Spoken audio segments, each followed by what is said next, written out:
بسم الله الرحمن الرحيم. عن معاذ رضي الله تعالى عنه قال قال رسول الله صلى الله تعالى عليه وسلم: يا معاذ، هل تدري حق الله على عباده وما حق العباد على الله؟ قلت: والله ورسوله أعلم. الحدیث رواہ البخاری۔ حضرت معاذ رضی اللہ تعالیٰ عنہ بیان فرماتے ہیں، کنت ردف النبی صلی اللہ علیہ وسلم، میں حضور کے پیچھے سواری پر سوار تھا۔ حضور نے وہ بات ارشاد فرمائی جو آج ہم نے روایت میں پڑھی۔ حضور نے پوچھا ہے معاذ، تم جانتے ہو کہ اللہ کا بندوں پر حق کیا ہے اور بندوں کا اللہ پر حق کیا ہے؟ میں نے کہا جی اللہ اور اس کے رسول زیادہ بہتر جانتے ہیں۔ پھر حضور نے ارشاد فرمایا، فَإِنَّ حَقَّ اللَّهِ عَلَى الْعِبَادِ أَن يَعْبُدُوهُ وَلَا يُشْرِكُوا بِهِ شَيْئًا۔ اللہ کا بندوں پر حق یہ ہے کہ بندے اللہ کی عبادت کریں اور کسی کو اللہ کے ساتھ شریک نہ ٹھہرائیں، اور بندوں کا اللہ پر حق یہ ہے کہ اللہ اس شخص کو عذاب نہ دے، اللہ يعذب من لا يشرك به شیئا، کہ اللہ ایسے شخص کو عذاب نہ دے جو اللہ کے ساتھ کسی کو شریک نہ ٹھہرائے۔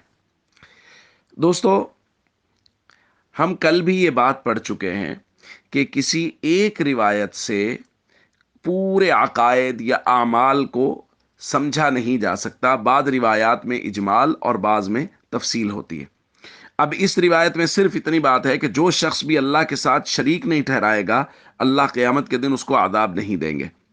اب دیگر روایات میں نبی کریم صلی اللہ علیہ وسلم نے شرک کے ساتھ دیگر چیزوں کا بھی ذکر کیا ہے، جیسا کہ اسی روایت میں بھی حضور نے ذکر کیا ہے کہ اللہ کا بندوں پر حق کیا ہے، ان یعبدو، وہ عبادت بھی کریں اور اللہ کے ساتھ کسی کو شریک بھی نہ ٹھہرائیں۔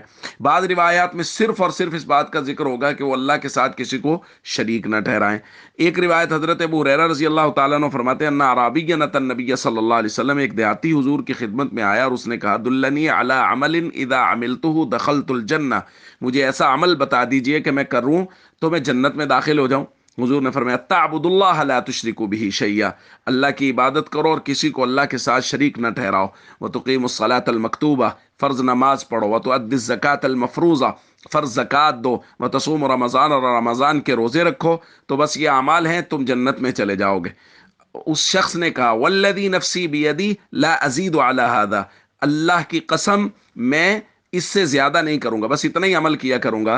حضور نے فرمایا جب وہ چلا گیا، من سرہ ان ینظر الی رجل من اہل الجنہ فلینظر الی ھذا، جو یہ خواہش رکھتا ہو کہ وہ کسی جنتی کو دیکھے، وہ اس شخص کی طرف دیکھ لے۔